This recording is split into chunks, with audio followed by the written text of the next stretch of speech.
저와 여러분 한 절씩 교독하시다가 마지막 8절은 다 같이 한 목소리로 봉독하시겠습니다. 6월절 엿새전에 예수께서 베다니에 이르시니 이곳은 예수께서 죽은 자 가운데서 살리신 나사로가 있는 곳이라.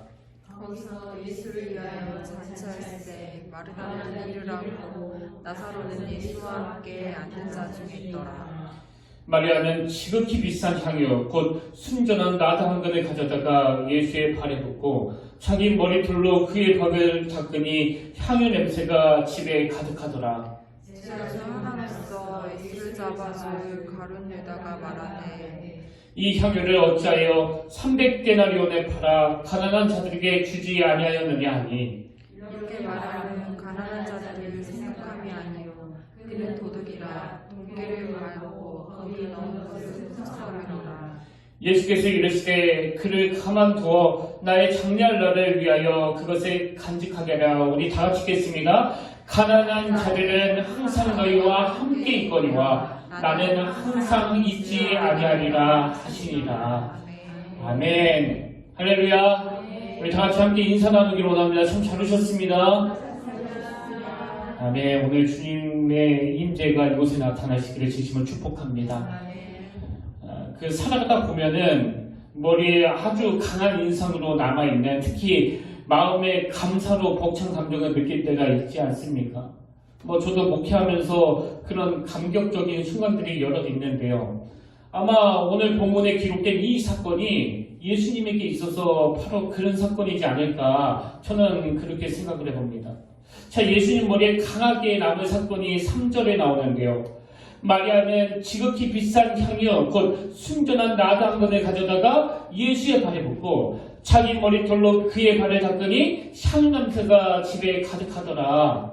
지금 예수님을 위한 잔치가 베풀어지고 있는 그 상황에서 아주 돌발적인 상황이 벌어졌는데요. 그 자리에 함께 동석했던 마리아가 그 당시에는 너무 비싸고 그리고 귀한 향수입니다. 그 비싼 향유를 아낌없이 예수님께 붓는 그런 헌신을 보여주는 겁니다. 그런데 이게 어마어마한 사건인 게요. 그때 함께 동석했던 가룟유다가 그 모습을 보고 꾸짖으면서 하는 말이 5절에 나오는데, 자, 세 번역으로 보십시오. 이 향유를 300데나리온에 팔아서 가난한 사람들에게 주지 않고 왜 이렇게 낭비하는가? 이 말이 정말 맞는 게요. 그 당시 한 데나리온은 노동자들의 하루 품삯이에요. 그러니까 이렇게 상상을 초월하는 그 큰 금액을 어떻게 그렇게 사용할 수가 있느냐?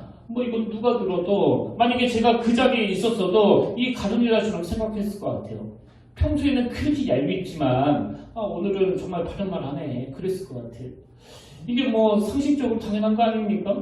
오늘 추수감사 행사를 드리면서 만약에 제가 어떤 성도님의 그 1년치 월급을 여기다가 들이붓는 일을 했다고 그러면 저는 쫓겨나지 않겠습니까? 맛이 같다고. 지금 가룟유다가 너무나 정확하고 올바른 지적을 했는데 놀라운 거는 예수님께서 그 가룟유다를 꾸짖고 계시다는 사실이에요. 그냥 마리아를 내버려 둬라.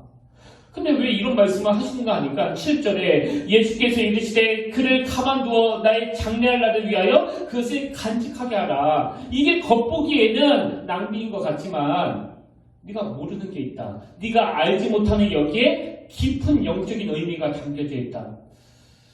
저는 이게 신앙생활이라고 생각합니다. 이 세상적인 잣대를 가져다가 막 교회에 들이대는 사람들을 보면은요, 그들의 논리가, 그들의 생각이, 그들의 상식이 너무나 정확해요. 너무 옳은 거예요. 그게 맞습니다. 그러나 이 가룟유다가 정말 바른 말을 하려고 했다면 이렇게 말해야 하는 거예요. 예수님, 내 생각에는 잘 이해가 안 되는데 예수님은 이 여자의 행동을 어떻게 보십니까? 그래야 되는 거 아닙니까?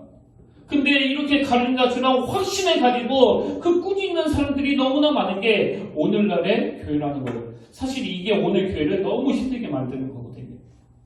이 사건을 똑같이 다루고 있는 마가복음 19장에 보면 여기에 예수님이 얼마나 큰 의미를 부여하는지를 알 수가 있는데요. 예수님이 이런 말씀하십니다. 마가복음 14장 9절.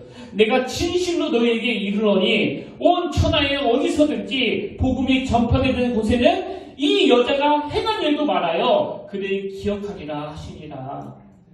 이걸 모르는 게 가룟유다고, 이걸 모르는 게 비판하기 좋아하는 저나 자기 약점을 모르면서 항상 자기 생각으로 남을 재단한 거 좋아하는 대부분 사람들의 모습이기 때문에 과연 참된 예배자는 어떤 모습을 보여야 되는가?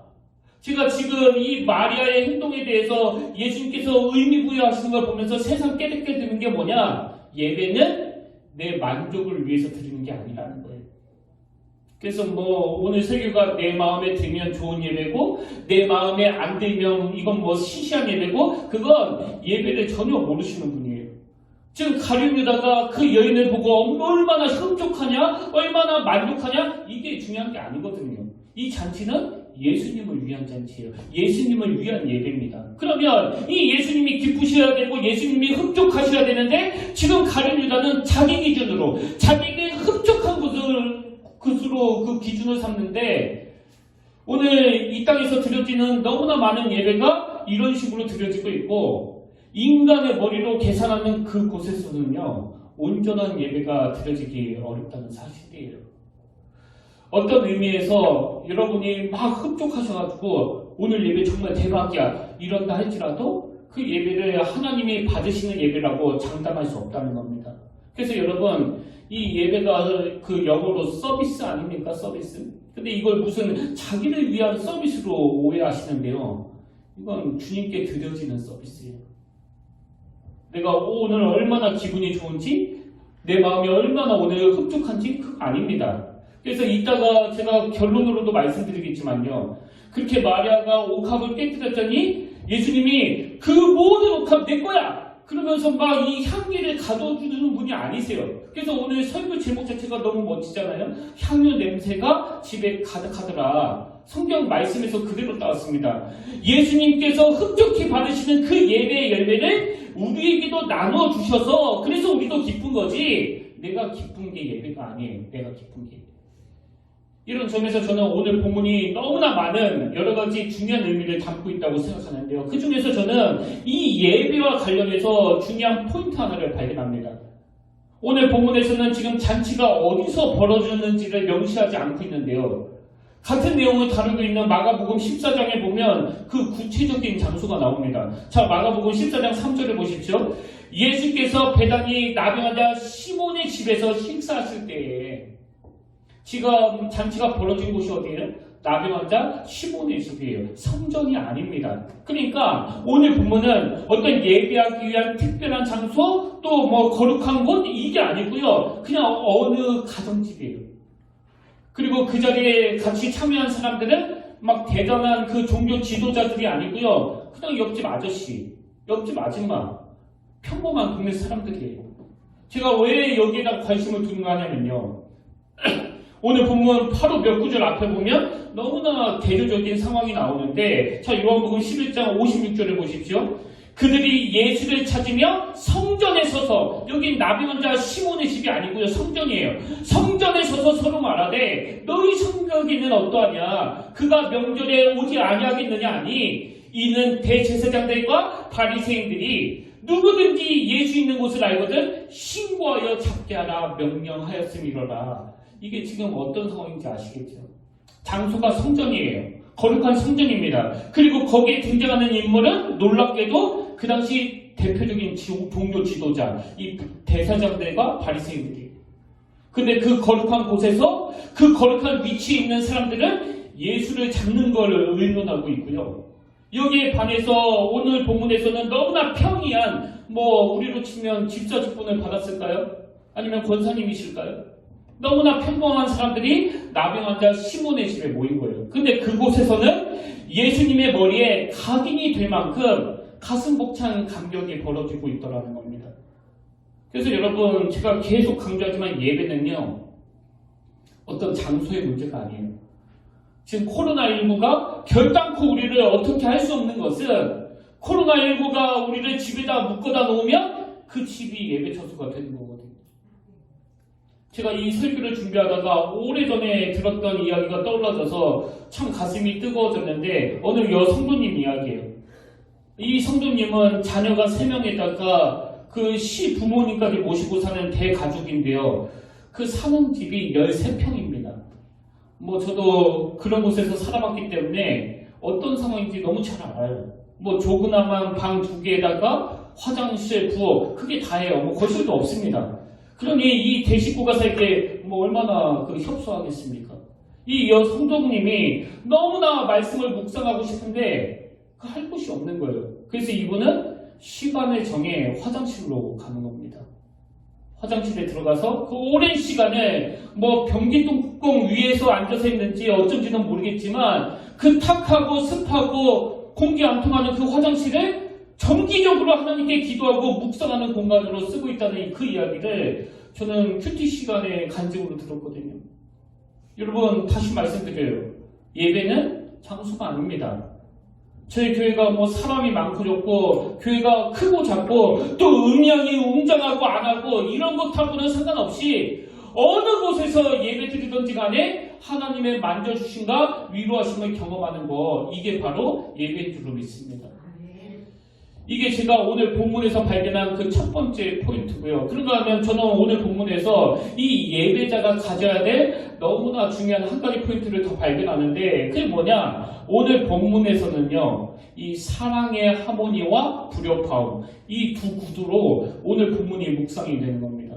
자, 먼저 본문 2절과 3절에서 사랑의 하모니의 모습을 기록하고 있는데요. 거기서 예수를 위하여 잔치할 때, 여러분 이게 큰 전제예요. 우리를 치면 이게 예배입니다. 예배. 지금 큰 전제가 예수를 위하여 잔치할 때, 예수를 위하여 예배할 때, 그 다음 보세요. 마르다는 일을 하고 나사로는 예수와 함께 앉는 자 중에 있더라. 마리아는 지극히 비싼 향유 곧 순전한 나당근을 가져다가 예수의 발에 묻고 자기 머리털로 그의 발을 닦으니 향유 냄새가 집에 가득하더라.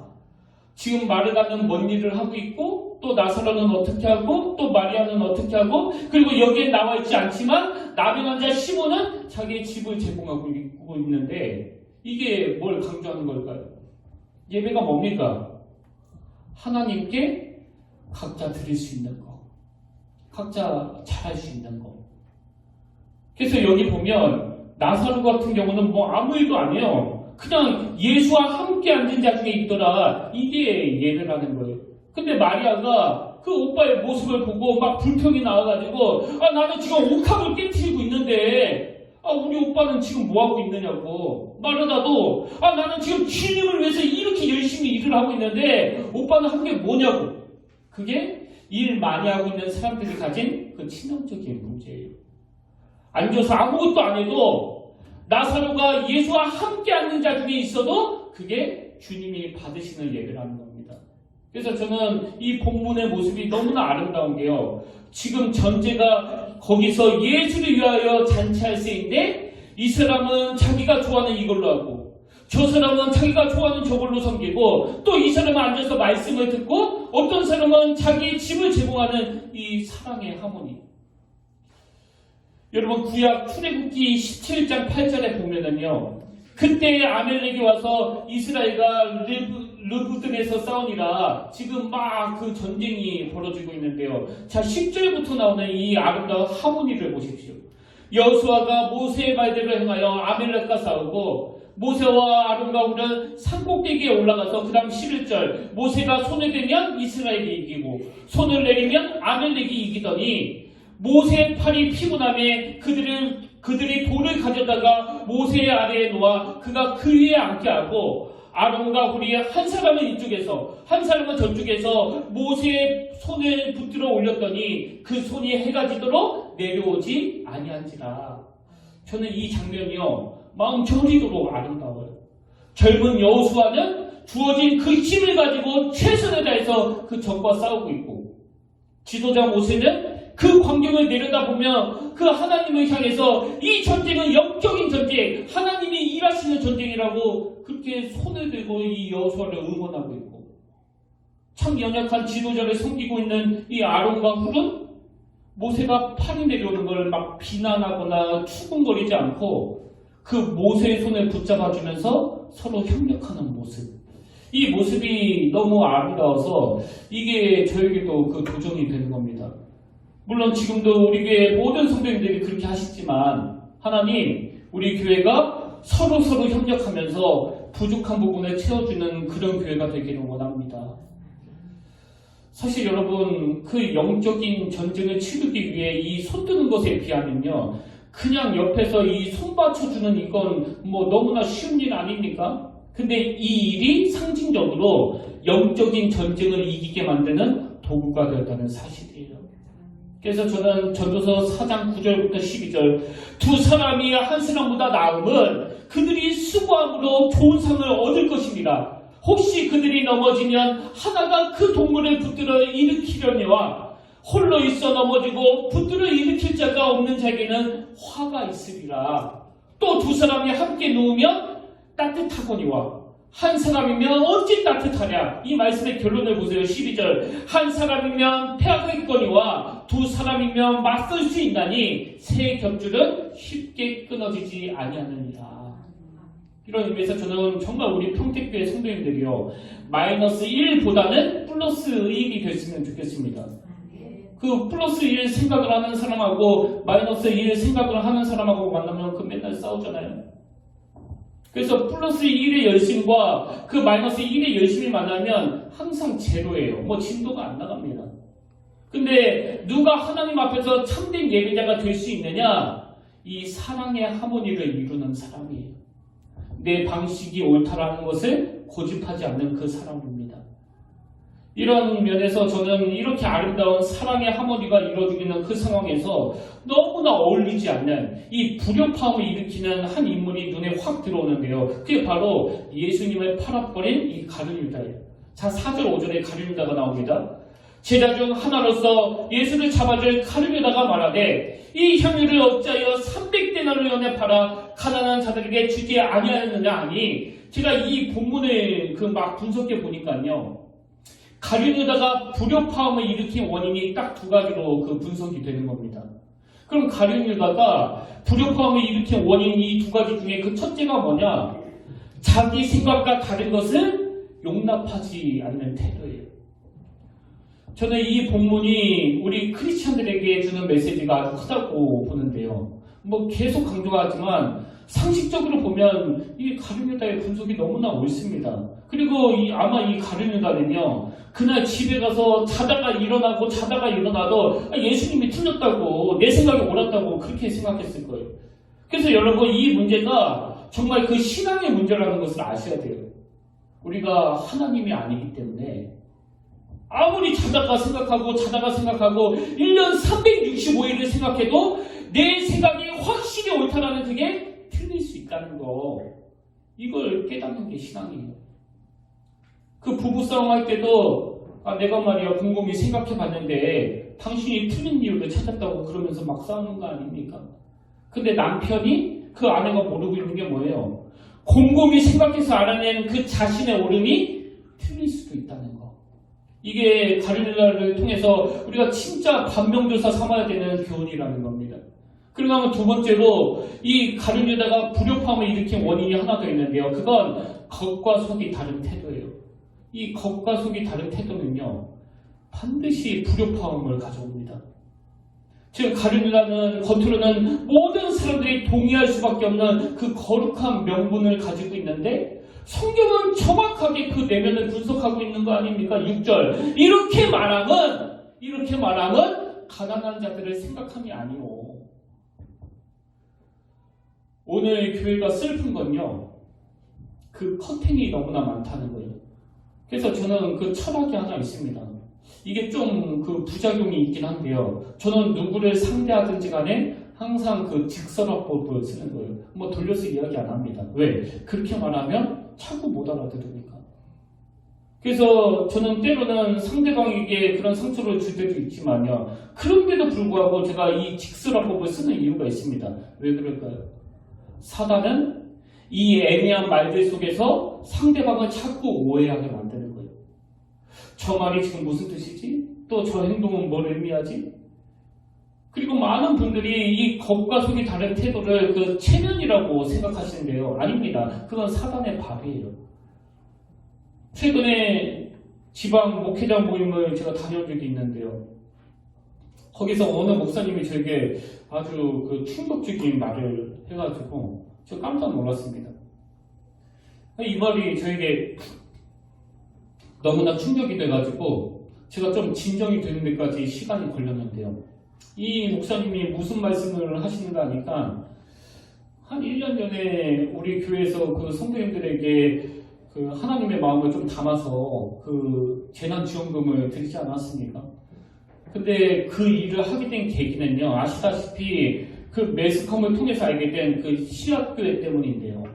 그 교회가 그 교회 보조금을 빼가지고 지금 코로나19로 어려워하고 있는 성도님들에게 몇 차례에 걸쳐서 그 재난지원금을 준다는 뉴스를 보고 우리 교회도 저 교회처럼 하고 싶다. 우리도 했으면 좋겠다. 처음에는요, 생각만 했습니다. 근데 지방회에서 그 당시 이스라엘 성지순례를 계획하고 있었는데요. 이 코로나19로 못 가게 된 거예요. 그래서 지방에서 각 교회 목사님들에게 그 70만 원씩 줬는데요. 제가 그 돈을 받자마자 이건 하나님이 주신 기회다. 이것 가지고 재난지원금 해야 되겠다. 그래서 제가 조금 보태가지고 그 일을 진행했는데 그 모든 내용을 알고 계시는 그 목사님이 저에게 하신 말씀이 뭐냐? 목사님, 그거 성도 붙잡기 위해서 교회 떠나지 말라고 주신 거 아니냐고. 저는 그 말을 들으면서 이런 생각을 하게 만든 이 현실이 너무나 슬펐습니다. 제가 오늘 굳이 이 이야기를 드리는 이유는요, 교회 안에 이 커튼을 다 걷어야 된다고 생각하기 때문이에요. 커튼을 다 걷어서 교회가 1이라고 그러면 1이 맞구나. 교회가 2라고 그러면 이구나. 그렇게 믿을 수 있는 공동체에서 살아있는 예배가 드려지는 거 아니겠습니까? 그런 의미에서 여러분, 오늘날 교회 안에서 자꾸 오해하게 만드는 그 이중 언어를 구사하고 겉과 속이 다르게 자꾸 말하는 그건요, 교회의 문화가 아니라 그건 사탄의 문화예요. 교회의 문화는 투명한 겁니다. 있는 거 있다고 그러고 없는 걸 없다고 그러고 밝은 걸 밝다고 그러고 어두운 걸 어둡다고 그러는 게 이 교회인 줄로 믿습니다. 커튼을 두고 이야기하면 대화가 안 되는 거거든요. 저는 우리 평택교회 모든 성도님들이 가룟유다가 가지고 있었던 이 불협화음, 자기 생각과 다른 것을 용납하지 못하는 태도, 또 겉과 속이 다른 이중언어, 이런 것들을 다 버릴 때 하나님 앞에 진정한 예배가 될 줄로 믿습니다. 그래서 예배 회복 운동은요, 어떤 위선자를 만드는 그런 운동이 아니에요. 그 모양 잘 갖추고 있는 것처럼, 나는 안 그런 것처럼 하는 게 아닙니다. 예배는 이 중심을 갖추는 거거든요. 자, 오늘 본문에서 이런 교훈을 얻을 수 있는데요. 근데 저는 이런 교훈, 저런 메시지 이외에도 시간이 없어서 다 다루지 않는 여러 메시지가 있지만 제일 중심에 있는 메시지 하나를 나누고 싶은데, 저는 오늘 본문에 묵상하면서 이 한 가지 질문을 오래 했습니다. 이 질문을 계속하면서 묵상했는데 이런 질문이에요. 무엇이 가룟유다와 이 마리아를 이렇게 차이나게 만들었을까? 무엇이 마리아로 하여금 그 엄청난 순전한 나단들을 아낌없이 부는 헌신을 만들었고, 무엇이 가룟유다로 하여금 이런 위선자, 이중 언어를 구사하는 사람으로 만들어 버렸을까? 가룟유다는 도대체 무엇이 결핍되었길래 결국은 예수님을 배신하는 이런 비참한 자리에 빠지게 됐을까? 여러분, 정답이 뭘 것 같으세요? 하나님께서 제게 이 질문에 대한 답을 주셨는데요. 마리아와 가룟유다의 모습이 나눠지게 만든 딱 하나의 분기점이 있는데 그게 뭐냐? 그건 주신 은혜에 대한 감사와 감격의 유무. 은혜에 대한 감사가 마리아를 순전한 나들을 붙도록 만들었고, 은혜에 대한 감사가 없던 이 가룟유다를 괴물로 만들어 버렸다는 사실입니다. 그럼 그 증거를 저는 어디서 찾느냐? 지금 제가 예수님을 위한 잔치에 이 나사로와 마르다와 마리아와 나병 환자 시몬이 각각의 것들로 예수님께 드렸다고 말씀을 드렸는데요. 제가 발견한 것은 각각의 것들로 드린 모든 사람들에게 그 공통점이 하나 있는데, 그 사람들이 바로 예수님께 은혜를 입은 사람들이라는 거예요. 자, 먼저 집을 제공한 나병 환자 시몬을 보십시오. 마가복음 14장 3절. 예수께서 배단이 나병 환자 시몬의 집에서 식사하실 때에 제가 자료를 찾아보니까요, 이 당시 시몬은 예수님의 은혜로 이 나병을 고침받은 상태였다. 이 해석이 주류예요. 아주 드물게 이 시몬은 아직 나병을 고침받지 못한 상태였다. 그렇게 분석하는 학자도 있지만 대부분의 학자들은 시몬이 이미 고침을 받은 상태라고 분석합니다. 그러면 이런 질문이 가능한 거 아닙니까? 아니 그럼 고침을 받았는데 왜 나병 환자 시몬이라고 그러느냐고. 왜 나병 환자 시몬의 집이라고 기록했느냐? 저는 이거 이렇게 분석해봤습니다. 이게 그 사람의 특징이기 때문이에요. 무슨 뜻입니까? 그에게는 늘 과거에 경험했던 이 특별한 은혜가 그 인생의 꼬리표처럼 붙어 다니는 거예요. 그래서 특별한 은혜를 받은 사람, 특별한 은혜에 대한 감격이 있는 사람, 이게 나병 환자 시몬입니다. 제가 맨날 설교 시간에 20대 시절의 김의수, 이게 제 인생의 꼬리표잖아요. 그래서 제가 여러분들에게 제 20대 시절의 이야기를 잊을만 하면 또 하고 잊을만 하고 또 하는데요. 죄송하지만 여러분 앞으로도 더 들으실 거예요. 저는 진실로 제가 그게 제 꼬리표가 되기를 원합니다. 제가 이 자리에 있게 된 거, 목사가 된 그 모든 출발이 20대 때 비참해 죽을 것 같은 저를 건져주신 이 은혜에 대한 감격, 이것으로 인해 가지고 제가 이 자리에 왔거든요. 그런가 하면 오늘 본문에 나사로와 마르다와 마리와 이 3남매가 등장하는데요. 이 3남매는 어떻게 각자의 은혜를 따라 심지어 그 순전한 한 나드까지 헌신할 수 있었느냐? 정답이 본문 1절에 나와 있습니다. 6월절 엿새전에 예수께서 베다니에 이르시니 이곳은 예수께서 죽은 자 가운데서 살리신 나사로가 있는 곳이라. 그리고 2절에서 거기서 예수를 위하여 잔치할세. 그래서 여러분 예배가 뭐라고요? 예배는요, 선행에서 과거에 내게 베풀어 주신 은혜에 대하여 기억하는 게 예배예요. 선행에서 내게 베풀어 주신 그 은혜를 기억해서 감격하는 그게 예배예요. 내가 뭘 선행해서 드리는 게 예배가 아닙니다. 그건 예배의 열매일 뿐이에요. 그 헌신은 예배의 결과물일 뿐입니다. 그래서 오늘 본문에 나오는 집을 제공했던 나병 환자 시몬이나 또 나사로나 마르다나 마리아나 이 모든 사람들에게 공통점은 은혜에 대한 감격이에요. 그러니까 아깝지가 않은 겁니다. 자, 그러면 카르멜라는 받은 게 없어가지고 그렇게 괴물이 된 겁니까? 영적으로 말하면요, 카르멜라는 주님으로부터 가장 큰 걸 받을 사람이에요. 세상이 자기 같은 인간의 주님의 측근 중에 측근, 그 제자로 불러주시는 그 은혜를 생각하면요, 이 카르멜라는 매일이 눈물이어야 돼요. 그런 의미에서 여러분, 추수감사의 의미가 뭔지 아십니까? 아, 내가 나병 환자 시몬이었지. 아, 내가 죽은 나사로였지. 이걸 인식하면서 드리는 예배가 바로 추수감사절 예배예요. 그런데 이미 난 고침받았고 그건 옛날에 창피한 일일 뿐이라고, 더 이상 나는 나병 환자가 아니라고, 나병 환자 꼬리표 없다고 오늘 우리가 이러면서 살고 있는 거 아닙니까? 저희는 매 추수감사절마다 이렇게 과일이나 채소로 이 강단을 장식하는데요. 이번에도 이렇게 장식하느라고 어떤 분은 귀한 예물로, 또 어떤 분은 그 토요일날 나오셔가지고 청소하시고 꾸미시고 고생을 많이 하셨습니다. 그래서 이렇게 강단의 장식으로 하나님께 드린다는 의미로 이렇게 장식을 했지만요, 사실 이건 강단 장식용이 아니라 참 위로가 필요한 성도님들에게 하나님의 사랑을 전하는 선물이에요. 하나님의 사랑을 전하는 도구입니다. 그래서 이번에도 저와 여러분들이 하나님의 신부꾼이 되어서 하나님의 사랑이 필요한 곳에 전달해드리는 그 역할을 잘 감당하길 원하는데요. 저는 최근에 왜 우리가 이 일을 감당해야 되는지를 알게 해주는 드라마를 읽고 참 마음이 먹먹했습니다. 그 편집글을 한번 들어보십시오.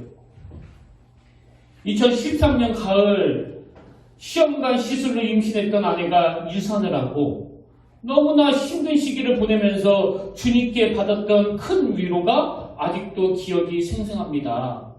그때 교회에서 사과 한 박스를 받았습니다. 그의 어려움을 겪는 성도에게 사과를 보내주셨던 걸로 기억합니다. 생각지도 못했던 귀한 깜짝 선물에 너무나 기뻐했던 아내의 모습이 떠올라 목사님께서 설교 시간에 이분 추수감사절 과일은 어려움을 겪는 가정에게 보내주시다는 말씀을 듣고 집에 오자마자 과일 몇 상자를 주문했습니다. 그때 저희가 받았던 위로를 지금 어려움을 겪고 있는 가정이 동일하게 받기를 기도하는 마음으로 그 후로 너무나 귀한 쌍둥이 아들이 태어났고 그 아이들이 올해 초등학교에 입학했습니다. 시간이 지나고 그때의 어려움은 모두 감사로 변해 있습니다. 그래서 이분의 결론이 이렇습니다. 올해 특히나 어려움을 겪는 성도님들에게 주님의 큰 위로가 함께 하시기를 두 손 모아 기도합니다. 지금도 마음이 먹먹해요. 이게 교회거든요. 저는 우리 교회가 정말 가룟유다의 길로 가지 않았으면 좋겠습니다. 정말 이것도 불평이고 저것도 불평이고 이 똑똑한 내 머리로 왜 이건 이렇게 하느냐고 왜 저건 저렇게 하느냐고 그렇게 따지는 게 아니라 사랑의 하모니예요. 그런 의미에서 여러분 예배가 뭡니까? 예배가 끝나자마자 과일 몇 박스를 주문하는 그 성도님의 손길, 저는 그게 예배라고 생각합니다. 우리 좋자고 그렇게 하는 거 아니에요. 우리 좋자고 그렇게 하는 게 아니라 주님 좋으시자고 그렇게 하는 겁니다. 결론을 이렇게 맺기를 원합니다. 제가 아까 3절에서 말씀드렸죠. 마리아는 지극히 비싼 향유, 곧 순전한 나당근을 가져다가 예수의 팔에 붓고 자기 머리털로 그의 발에 닦더니 향유 냄새가 집에 가득하더라. 여러분 예수 잘 믿으면요, 주님께 순전한 나들을 드리는 게 당장은 손해보는 것 같고 희생인 것 같은데 오늘 말씀해 보니까 그 헌신으로 말미암아 자기에게도 그 향기가 나타난다는 거예요. 그리고 더 중요한 거, 고린도후서 2장 15절, 우리는 구원받은 자들에게나 망하는 자들에게나 하나님 앞에서 그리스도의 향기니, 내가 드리는 나드의 향기도 중요하지만 저와 여러분 자체가 순전한 나드예요. 우리가 그 향기입니다.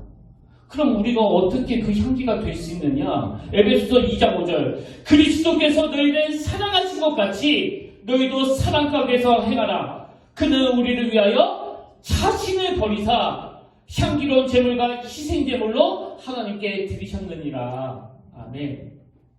그래서 우리가 하나님 앞에서 그리스도 향기가 되기 위해서는 이 두 가지 전제 조건이 필요합니다. 첫째, 그 십자가를 의지하는 거예요. 왜? 그 십자가에게서 향기로운 인생이 되도록 하는 그 능력이 나타나기 때문에. 그리고 두 번째 조건이 뭘까요? 십자가의 원리는 항상 나를 버리는 거예요. 십자가의 원리는 항상 내 생각을 내려놓는 거예요. 십자가의 원리는 항상 내 고집을 내려놓는 겁니다. 그리고 아까 읽어드렸던 그 편지의 주인공 남자 성도님처럼 내가 받은 은혜를 과일 몇 박스를 준비하면서 누군가에게 흘려보내려고 애쓰는 그 마음의 태도, 그게 향기로 나타나게 될 줄로 믿습니다.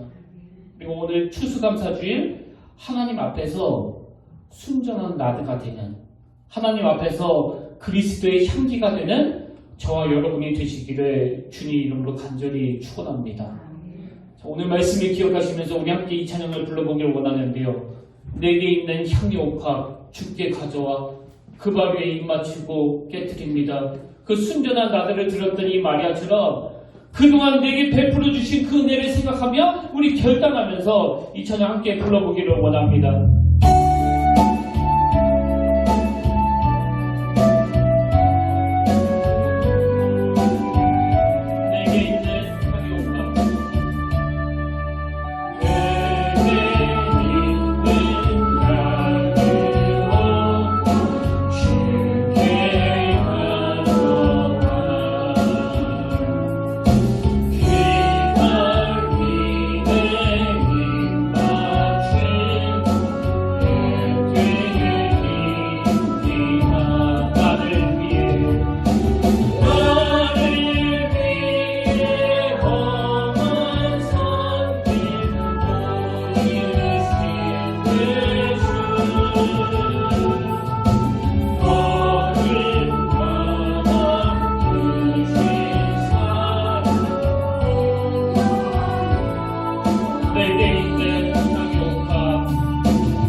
주님 다시 이 땅 위에 주님 다시 이 땅 위에 임하실 그때 주의 크신 사랑을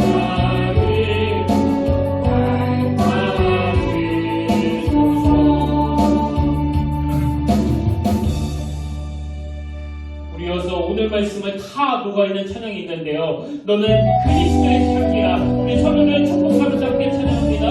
너는 그리스도의 너는 그리스도의 향기라. 너는 그리스도의 향기라.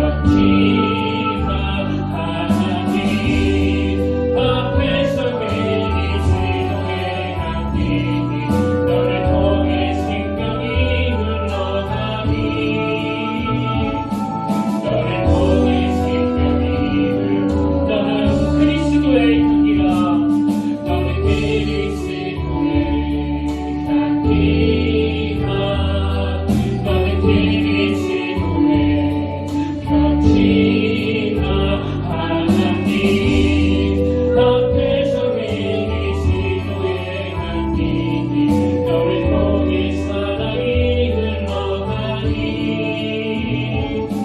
너를 통해 사랑이 너는 그리스도의 향기라. 너는 그리스도의 향기라.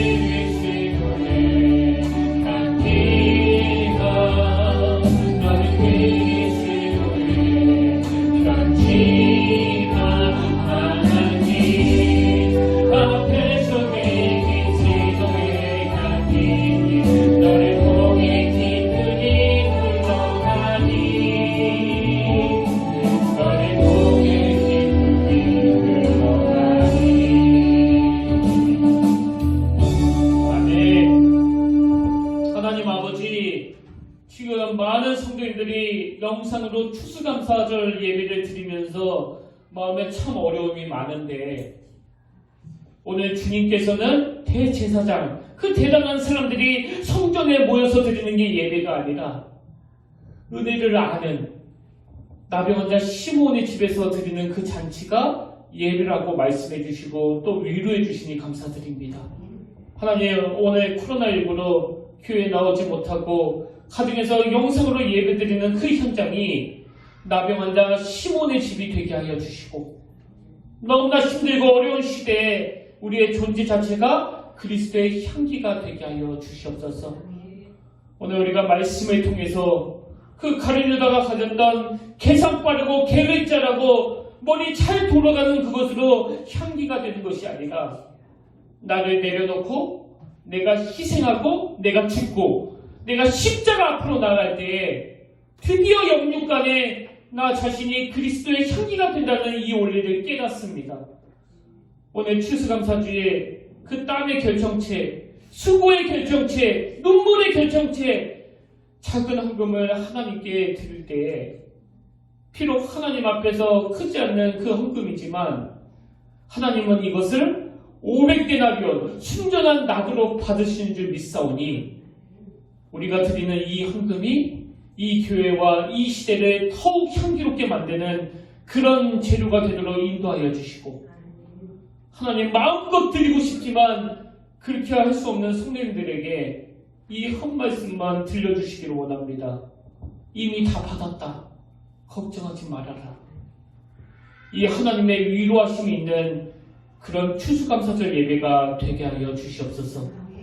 그렇게 인도하여 주심을 감사드리옵고 예수님 이름으로 간절히 기도드립니다. 아멘. 자, 이제 우리 다 자리에서 일어나셔서 파송 찬양으로 이 찬양을 하나님께 올려드리기를 원하는데요. 나를 지으시니가 하나님, 나를 부르시니가 하나님, 이 찬양을 부르실 동안에 하나님, 내가 그 나병환자 시몬입니다. 내가 죽었던 그 나사로입니다. 그런데 선행에서 베푸신 그 은혜로 말미암아 지금 내가 이 자리에 서 있습니다. 그렇게 마음으로 고백하시면서 함께 찬양하기를 원합니다.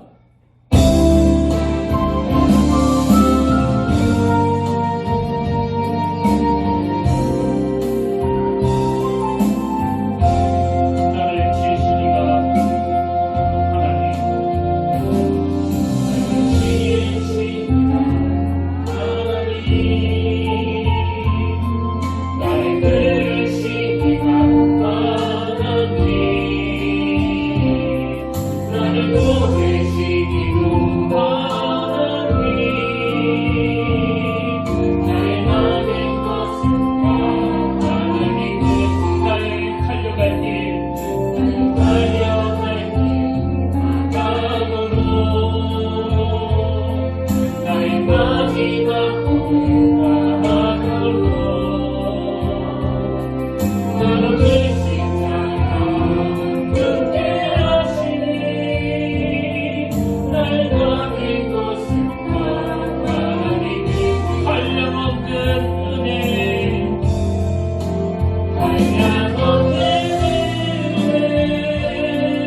기쁨으로 그의 문에 들어가며 찬송함으로 그의 궁전에 들어가서 그에게 감사하며 그의 이름을 송축할지어다. 하나님, 이것이 예배인 줄로 믿습니다. 주신 은혜에 감격하여 나병 환자 시몬이었던가, 유한한 인생이라서 죽을 수밖에 없었던 나사로였던가, 어떤 은혜로 이 자리에 오게 되었는지 하나님 앞에 감격하는 그 자리가 예배 처소가 되는 줄 믿습니다. 하나님, 이번 한 주간 동안 주신 은혜를 돌아보고 올 한 해 동안 주신 은혜를 돌아보며 내 삶을 통해서 주셨던 그 은혜들을 세워보면서 하나님, 내가 가진 어떤 기준과 내가 가진 생각에 맞지 않는다고 불협화음을 만들어내는 가룟 유다와 같은 인생이 아니라 마리아처럼 그런 인간의 생각과 상식을 뛰어넘는 하나님께 가장 소중한 것을 부어드리는 향기로운 인생으로 저희들을 인도하여 주시옵소서. 이번 한 주 내내 오늘 주신 말씀이 향기가 되어 내 영혼을, 우리 가정을, 또 내 직장을, 내 주변을 참 향기나게 만드는 인생으로 이번 한 주간을 살아내게 하여 주시옵소서. 이제는 우리 주 예수 그리스도의 은혜와 하나님 아버지의 탐없는 사랑과 성령님의 감동, 감화, 위로 같은 충만하심의 역사가 오늘 주신 말씀 마음에 담고 힘어도 달려가기로 다짐하며 예배드리는 모든 주의 자녀들 머리 위에 지금부터 영원토록 함께 계시기를 간절히 축원하옵나이다.